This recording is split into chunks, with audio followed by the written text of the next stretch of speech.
I often like to view creepy things on the internet. I don't totally know why. I've just always been intrigued by things that are just off. Any media is fine to take in the content. Stories, movies, videos, audio clips, video games, whatever. I just want to be unnerved. I work third shift, so my sleep schedule is all messed up. I sleep during the day and work at night. I get 2 days off a week though, and always in a row. I could use this time to have some semblance of a normal life, but I'd rather not have to readjust my sleep schedule once work starts again. So I just stay up all night and sleep during the day. So browsing the internet on one of those days off, I came to a thread which had a bunch of links on it. Each comment was just a link. Some of them led to websites about unexplained mysteries, some were streams of horror movies, and others were of accounts of paranormal events which were supposedly true. Then I saw one that was none of the above. I don't remember what the link was. It was just random letters and numbers. It was nonsense. I clicked on it and it took me to a single page with a single picture and nothing to click on. It auto full screened and refreshed at random intervals between roughly 2 and 10 seconds. There was text on top of the picture which read, Zan Luol X to die? X. Creepy. I liked this site already.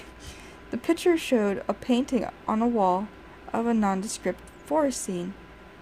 There was a small TV screen centered at the bottom of the picture, an old CRT. On top of the TV was an older looking analog clock with a wood frame and fancy hands. The site continued to refresh, but the picture never changed. Out of sheer curiosity, I didn't leave the page. I kept the tab open and checked back every minute or so. Still no change. After about 10 minutes, I got tired of missing the refreshes. So maybe it was changing drastically, but only once every minute or something, and I was completely missing it. So I closed all other tabs to make sure I wouldn't be tempted to leave. I was staring at the picture for what seemed to be an hour. I checked my phone. It had been 26 minutes. I guess time goes slowly when you're just staring at a still image online. I can't say what it was or when it was, but at some point I noticed that it wasn't just a still image. Well, it was, but the image was changing. The clock, when I first pulled up the page, read something close to 4:15. Now it was showing 4:56. The clock had been changing the entire time. I watched it for a full minute, and somewhere among the refreshes I saw the minute hand change to 57. The time on the clock didn't reflect the real time. Still though, it was dedication. Someone had to take a picture once per minute for an hour, or at least 45 minutes, and then have to change it every minute.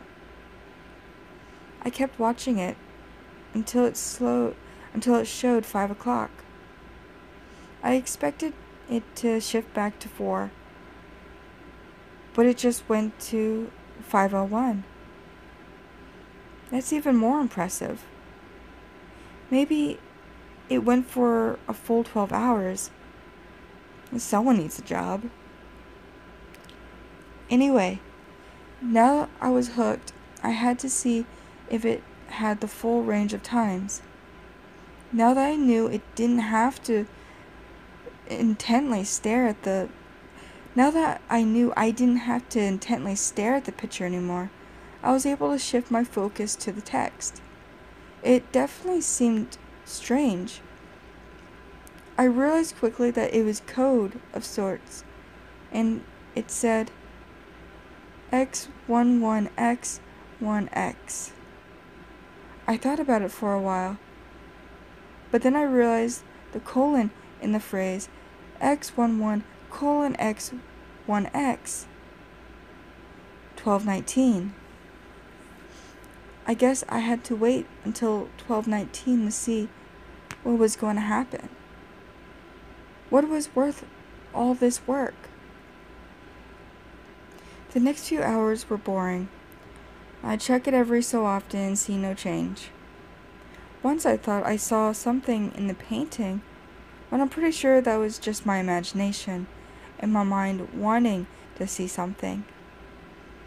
I set all of my clocks in my house to the time of the site, so I'd know where it was even when I wasn't at the computer. 12 o'clock came, and I was glued to my computer.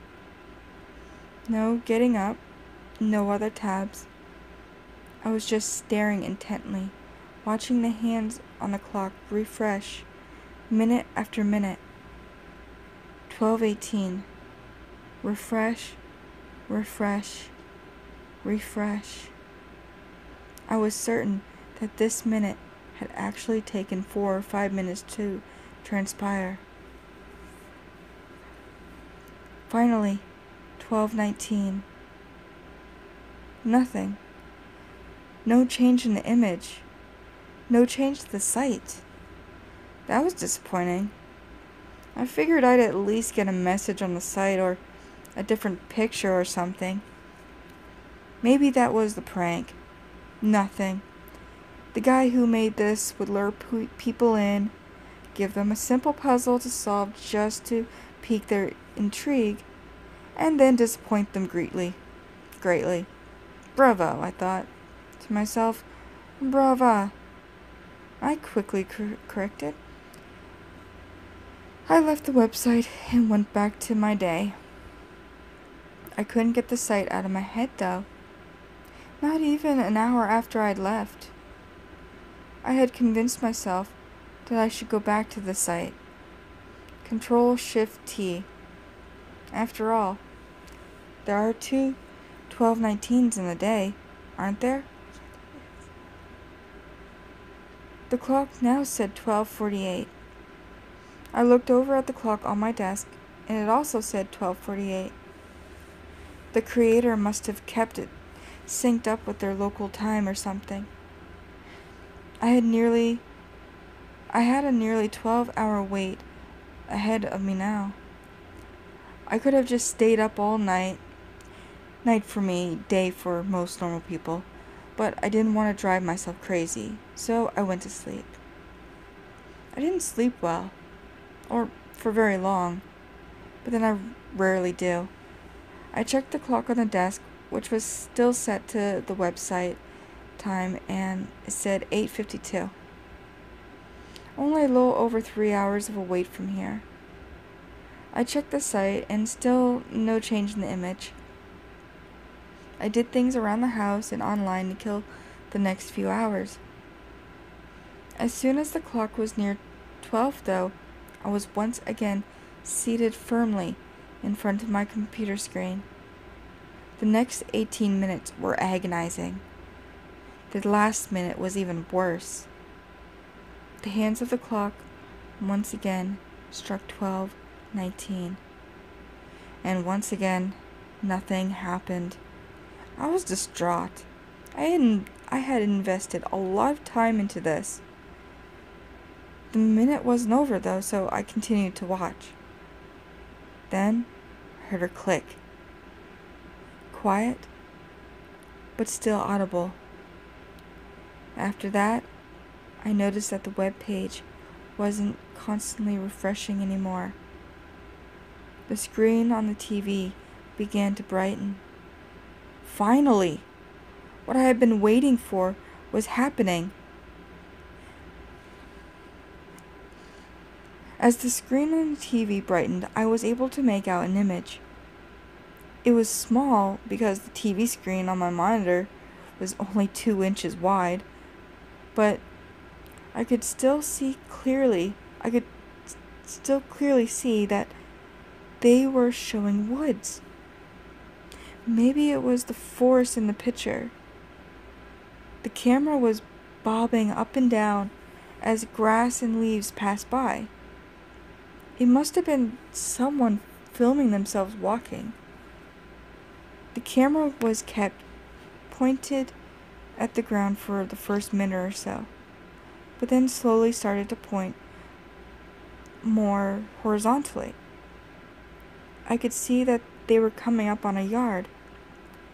Some houses flashed quickly on the edges of the screen. There was some talking in another language. I couldn't say what the language was, but then clicks and clunks like they were dealing with equipment. The camera made larger movements than before. I realized as the sounds went away, the image stabilized dramatically, that they had been setting it up on a tripod. Once they got it set up, I heard a little more talking, and then the camera made one final turn. During the turn, I could see that it was set up along the woods. The camera finally stopped shaking, and there was a house centered within the frame.